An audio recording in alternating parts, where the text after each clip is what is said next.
శ్రీదేవమ్మ 2లో ఖచ్చితంగా చూస్తారు. వాళ్ళ మాట తప్పితే ఆ రోజు నా దగ్గరకు వచ్చి అడగండి అని చెప్పేసి మీకు గట్టిగా కూడా మరి వార్డు మెంబర్లకు, కార్యకర్తలకు, నాయకులకు, ప్రెస్ మీడియా వారికి, ప్రత్యేకంగా నారాయణ రెడ్డి గారి అభిమానులకు అందరికీ కూడా నేను పేరు పేరున నమస్కారాలు తెలియజేస్తున్నాను. ఈరోజు మరి ఒక ఇచ్చిన వాగ్దానాలన్నీ కూడా ఒక రాజకీయ నాయకుడు మైకు పట్టుకొని మనము చెప్పామంటే ఖచ్చితంగా ఆ పథకాలు చేసే విధంగా ఉండాలని చెప్పేసి మన జగనన్న నైజం. ఈయన నైజం ఎట్లుంది, చంద్రబాబు నాయుడు గారి నైజం మైకు పట్టుకొని మాట్లాడితే అది చేయనని చెప్పేసి బాబు గారి నైజం.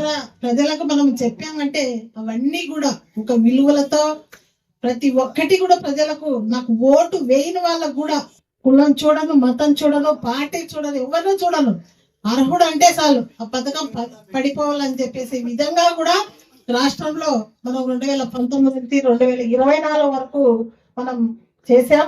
ప్రజల వద్దకు వెళ్ళాం ధైర్యంగా. ఈరోజు ఆ గ్రేట్నెస్ అనేది మనకు, ఆ గ్రేట్ అనేది ఈరోజు కూడా అర్ధరాత్రిపై వాళ్ళ తలుపు తట్టి కూడా ఓటు అడిగే హక్కు ఒక వైఎస్ఆర్సీపీ పార్టీకే ఉందని చెప్పేసి, ఒక వైఎస్ఆర్సీపీ నాయకులకి ఉందని చెప్పేసి ఈరోజు ధైర్యంగా చెప్తుందండి. ఆయన చేసిన మోసాలు వివరించండి.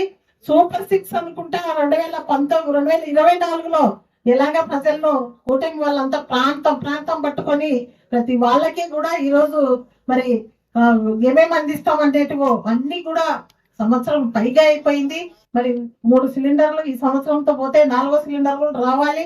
మరి ప్రతి ఇంటికి ఎన్ని సిలిండర్లు ఇచ్చాడో, ఎంతమందికి 18 ఏళ్ళు నిండిన వాళ్ళకి ఎంతమందికి డబ్బులు వేసాడో, ఎంతమంది రైతన్నలకు డబ్బులు పడ్డాయో, ఎంతమందికి ఇన్సూరెన్స్ కట్టాడో, ఎంతమందికి మరి పథకాలు ఇచ్చాడో, అమ్మఒడి ఇచ్చాడో, మరి ఇవన్నీ కూడా ఎన్ని ఇచ్చాడో మీరంతా కూడా వెళ్ళండి అని చెప్పేసి ఈ రోజు మనకి మన అధ్యక్షులు జగన్మోహన్ రెడ్డి గారు, బాబు గారు, మన సీఎం గారు ఎలా మోసం చేశాడో, చంద్రబాబు నాయుడు గారు అవన్నీ కూడా విస్తృతంగా ప్రజలకు తీసుకెళ్ళండి అని చెప్పేసి మిమ్మల్ని కోరుతున్నాను.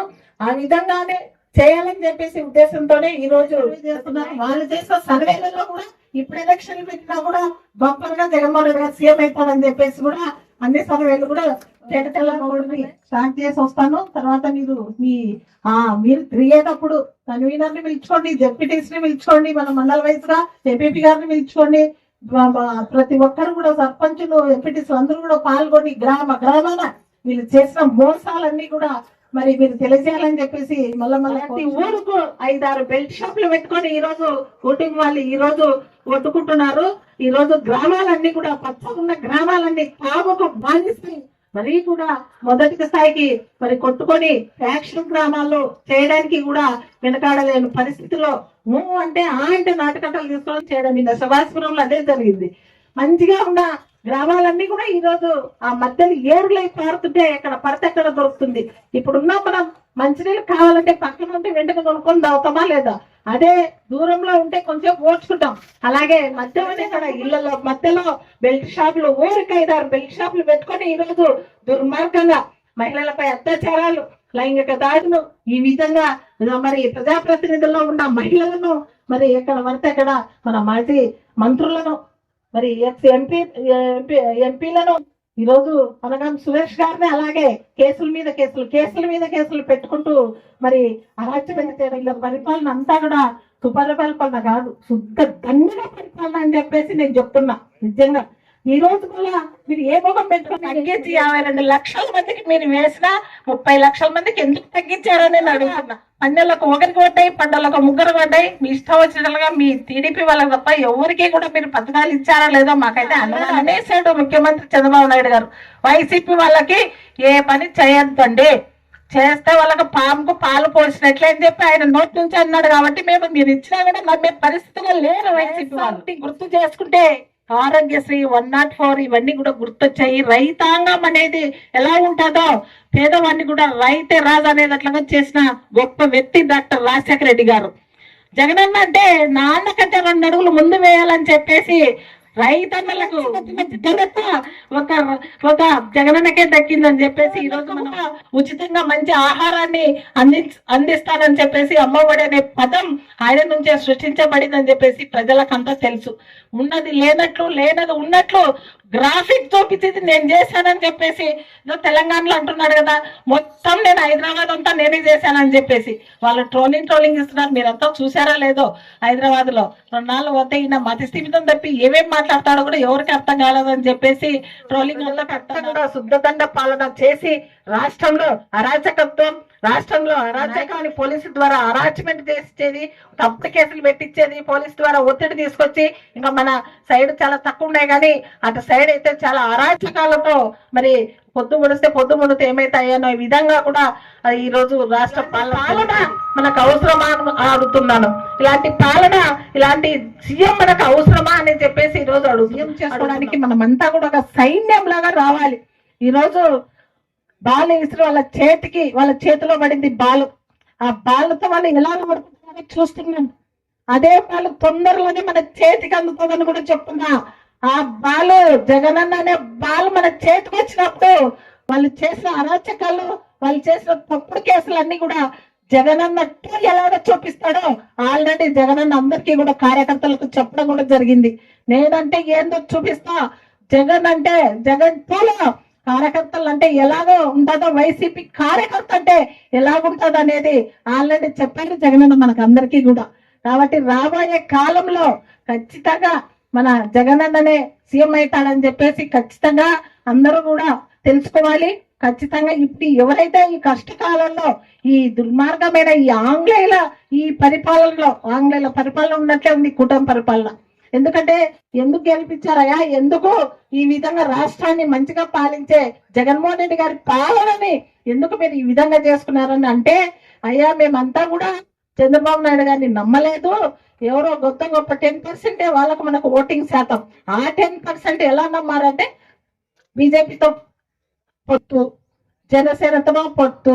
కాబట్టి పవన్ కళ్యాణ్ గారు మాట్లాడుతున్నారు కదా, ఆయనని కొంచెం నమ్మి మేము పథకాలకు ఆశపడి అలాగే ఒక స్టెప్ ముందుకేసాం. అంతేగాని మాకు జగన్మోహన్ రెడ్డి పెట్టినది మేమంతా కూడా ఎక్కడా కూడా మేము మర్చిపోలేమని చెప్పేసి కూడా ఈ రోజు రాష్ట్ర ప్రజలంతా కూడా మళ్ళా వెనక్కి వస్తున్నారు. అంతా కూడా మన బాట పడుతున్నారు. పార్టీ కోసం కష్టపడతారో వాళ్ళ గుర్తింపు అనేది మళ్ళా కూడా జగనన్న 2, శ్రీదేవమ్మ 2లో ఖచ్చితంగా చూస్తారు.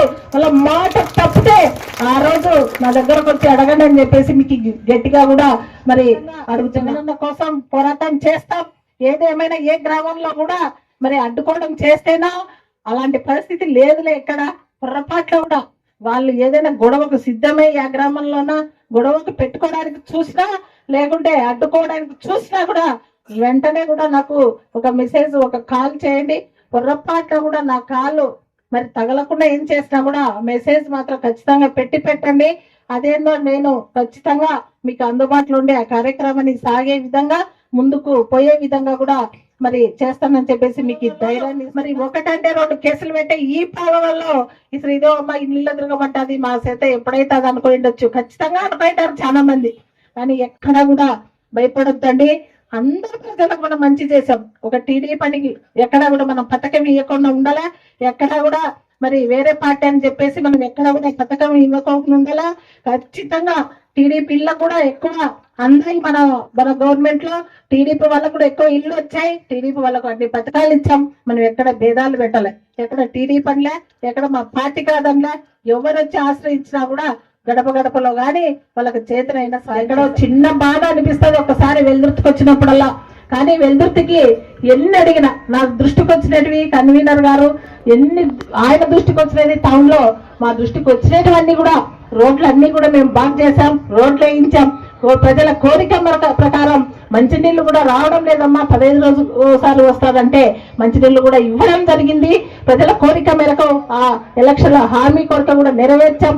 అలాగే అన్నిటికంటే ఆరోగ్యమే మహాభాగ్యం అన్న చందం బాగుండాలని చెప్పేసి మంచి హాస్పిటల్ సుమారుగా దాదాపుగా ఇక్కడ కృష్ణగిరికి కొన్ని గ్రామాలు దగ్గర, ఇక్కడ వెల్దుర్తికి ఇక్కడ డోర్ నుంచి కొన్ని గ్రామాల దగ్గర వెల్దుర్తికి, కాబట్టి పెద్ద మండలం 40 గ్రామాలు దాదాపు పైగా ఉన్నాయని చెప్పేసి మంచి హాస్పిటల్ తీసుకొచ్చి 5 కోట్లతో మంచి హాస్పిటల్ తీసుకొచ్చిన ఘనత కూడా మన వైఎస్ఆర్సీపీలోనే.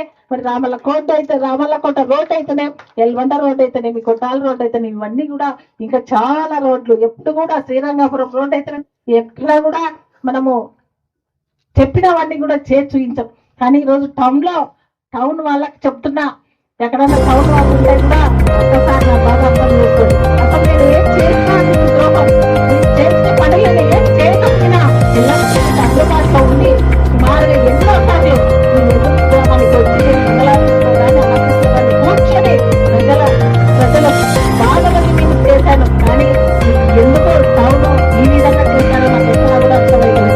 నేను చేసిన ద్రోహం అడిగిన రావడం లేదు. సంవత్సరం అయిపోతే ఇదే బాధ, ఇదే ఆవేదన. ఆ తప్పు మళ్ళా తెలుసుకోండి, ఆ తప్పు మళ్ళీ చేయకండి. ఎప్పటి నుంచైనా ఎవరు మంచి వాళ్ళు, ఎవరు ఎన్నిసార్లు 5 సంవత్సరాలకి ఎమ్మెల్యేని చూశారు, ఎన్నిసార్లు మా ప్రాంతానికి వచ్చి మా గడపల అని చెప్పేసి ఒకసారి గుర్తించాలని చెప్పేసి చేస్తే ఎంత ఉన్నా కూడా మా పుస్తకం కొత్తవాడు, నీకు నేను కొత్తవాడు, నాన్న నడన కొత్తవాడు, నాది ఒక్కటే ఉద్యోగం. నాన్న ఆశల కోసం నీకు చూపిస్తున్నా ప్రేమ ఇచ్చేసిన కోసం నేను రాజకీయాలకు వచ్చాను. కానీ లేకపోతే నేను ఏదో ఎమ్మెల్యే అయితే ఏదో మంత్రి అయితే ఏదో నేను సంపాదించుకొని నేను కూడబెట్టుకోవాలి నా పిల్లల మీద చూడాలి. ఎప్పుడు కూడా నారాయణ ఆశయాలు నెరవేర్చాలని మన జగన్ ఫస్ట్ ఉండాలని చెప్పేసి నేను కృషి చేస్తాను, చేయబోతున్నానని చెప్పేసి ఎక్కడ ఏదో ఒక నీ వెంట ఉంటుంది, కుటుంబం అంతా నీ వెంట ఉండాలని చెప్పేసి లేకపోతే అడిగిన పంటకి గిట్టుబాటు ధర లేక సరైన అలాంటి వర్షాలు పడక ఎండాకాలంలో వానలు, వానాకాలంలో ఎండలు, మరి మార్పుగా ఏదైతే చంద్రబాబు నాయుడు కాలంలో ఒక మార్పు అనేది వచ్చింది. మేలో ఎండలు కాల్చినట్టు వర్షాలు, జూన్ జూలై వర్షాలు అందుకని ఇది చంద్రబాబు నాయుడు దృష్టికి చంద్రబాబు నాయుడు గారు వస్తూ రాష్ట్రానికి ఒక చేతిలో పెట్టేశాడు. ఖచ్చితంగా మరి పని పీరియడ్ అయిపోయింది, సంవత్సరం అయిపోయింది. మీరంతా కూడా ఇంకా ప్రజల్లోకి వెళ్ళాలి, మన కార్యకర్తలకు మద్దతుగా నిలబడాలని చెప్పేసి చెప్పడం జరిగింది. కాబట్టి ఎవ్వరూ కూడా మన వైసీపీ కార్యకర్తల రాత్రులను కలుపుదట్టి ఓటు వేయాలని అడిగే హక్కు మనకు మాత్రమే ఉంది, మన వైఎస్ఆర్సీపీ కార్యకర్తకు మాత్రమే ఉంది. కాబట్టి ధైర్యంగా వెళ్ళండి. ఆయన మోసాలని బాబు చూసి మోసం గ్యారెంటీ అనే ప్రోగ్రామ్ ని విజయవంతం చేస్తారని చెప్పేసి మీ అందరికీ కూడా, ఇంకా రాని వాళ్ళకు కూడా ఈ సమావేశం గురించి, ఈ ప్రోగ్రాం గురించి చెప్పి మీ గ్రామంలో మీటింగ్ పెట్టుకొని అందరూ సమన్వయంగా పనిచేయాలని చెప్పేసి మనందరూ కూడా కోరుకుంటూ